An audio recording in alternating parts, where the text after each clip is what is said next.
بسم اللہ الرحمن الرحیم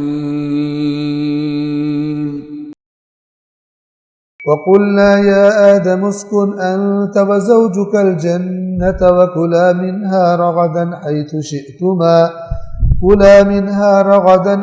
شئتما ولا تقربا هذه الشجرة فتكونا من الظالمين.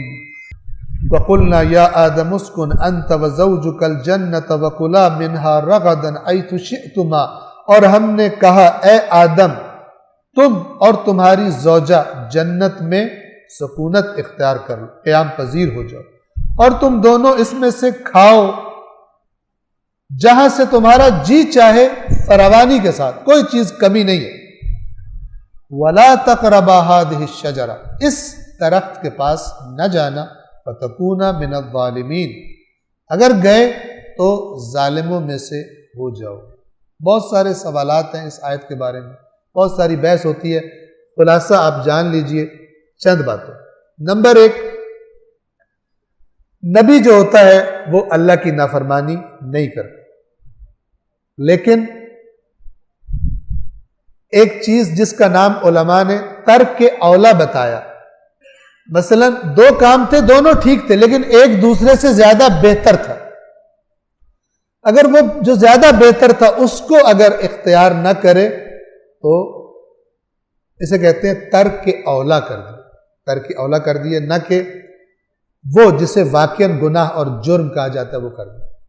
انبیاء کے بارے میں قرآن مجید میں جتنی ایسی جگہیں آئی ہیں، ٹھیک ہے، وہاں پر اس کا جواب یہی علماء کرام دیتے ہیں کہ یہ وجہ یہ ہے.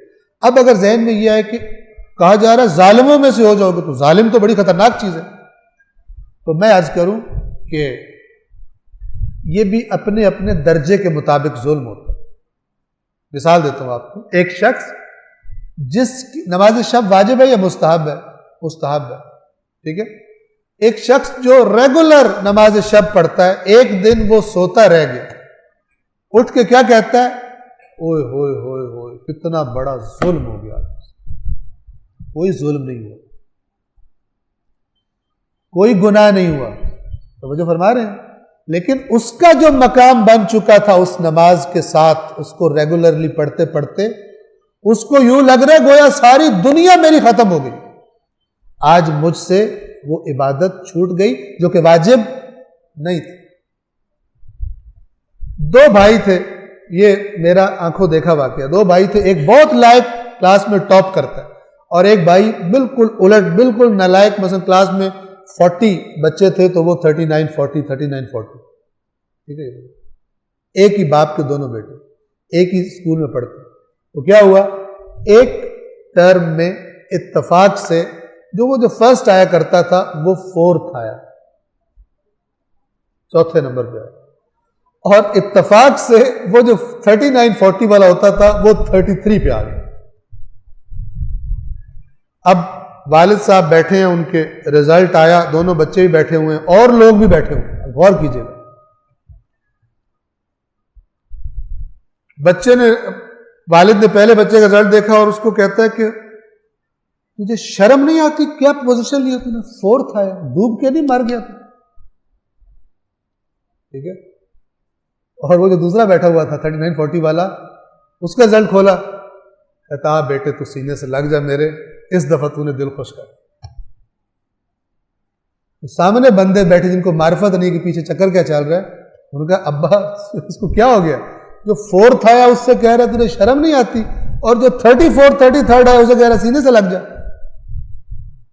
یہ درجات کا فرق ہے، جس کا جو درجہ ہے اسی درجے پہ ظلم ہوتے ہیں. یہ صرف ذہنوں کو قریب کرنے کے لیے مثال ہے. لہذا مثلا حضرت یونس نے جب فرمایا لا الہ الا انت سبحانک انی کنت من الظالمین، ٹھیک ہے، تو انہوں نے کوئی ایسا کام نہیں کیا تھا جو جرم ہو، واقعا نافرمانی ہو خدا کی، لیکن ان کا جو مقام تھا اس تھوڑی سی بات کی جو گناہ نہیں تھا، خلاف عصمت کوئی بات نہیں تھی، اس پر اللہ نے کہا کہ تجھے سزا ہے مچھلی کے پیٹ میں. آپ توجہ فرما رہے ہیں.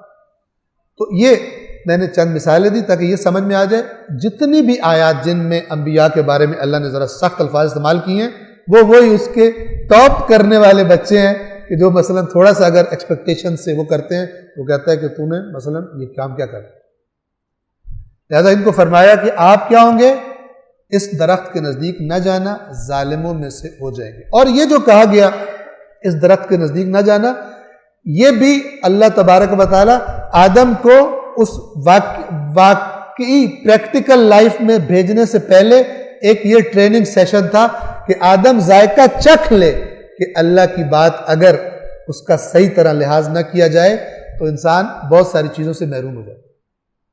یہ جنت کون سی جنت تھی؟ یہ جنت الفردوس نہیں تھی، بلکہ مختلف اس کے بارے میں باتیں ہیں، یہ کوئی اور جگہ تھی، یہ حتیٰ کہ اسی دنیا کے اندر کوئی بہترین جگہ تھی جس میں ہر چیز کی فراوانی تھی، باغ تھا۔ اور جب آدم نے جو ہے اس کو اپنی کیوروسٹی کی وجہ سے وہ کھا لیا پھل، اور اس کے بعد پھر اللہ تبارک و تعالیٰ نے وہاں سے ان کو نکال دیا تاکہ یہ فیلنگ آدم کے اندر بیٹھ جائے کہ خداوند عالم کی رہنمائی اگر نہ مانی جائے تو انسان کا اپنا ہی نقصان ہوتا ہے، اور وہ عارضی چیز جو اس کو اپنی طرف کھینچ رہی ہو، وہ جتنی بھی اچھی لگ رہی ہو، بالآخر انسان کے نقصان کا سبب بن جاتی۔ اور یہ دائمی ہمارے ذہنوں میں یہ بات ہونی چاہیے کہ خدا جب رہنمائی کرتا ہے، ہو سکتا ہے کہ وہ چیز ہمیں دیکھنے میں اچھی نہ لگ رہی ہو، پسندیدہ نہ لگ رہی ہو، لیکن جس کا ایمان ہے اللہ نے یہ کہا ہے تو ٹھیک کہا ہوگا، وہ کر لیتا ہے، وہ کبھی نقصان نہیں اٹھاتا۔ اور جو عارضی جو لذت کھینچ رہی ہو اس کی طرف جاتا ہے، خدا کو ناراض کرتا ہے، در حقیقت اس کا نتیجہ انسان کے نقصان کی شکل میں نکلتا ہے۔ اللہ فرماتا ہے واللہ یعلم وانتم لا تعلمون، اللہ علم رکھتا ہے، تم علم نہیں رکھتے۔ جب خدا بتا دے کہ یہ چیز اچھی نہیں ہے تو پھر جان لو کہ یہ چیز اچھی نہیں ہے، اور جب خدا کہہ دے یہ چیز تمہارے لیے اچھی ہے تو پھر تمہیں جتنی بھی بری لگ رہی ہو جان لو کہ یہ چیز تمہارے لیے اچھی ہے۔ صلوات پڑھیے محمد والے۔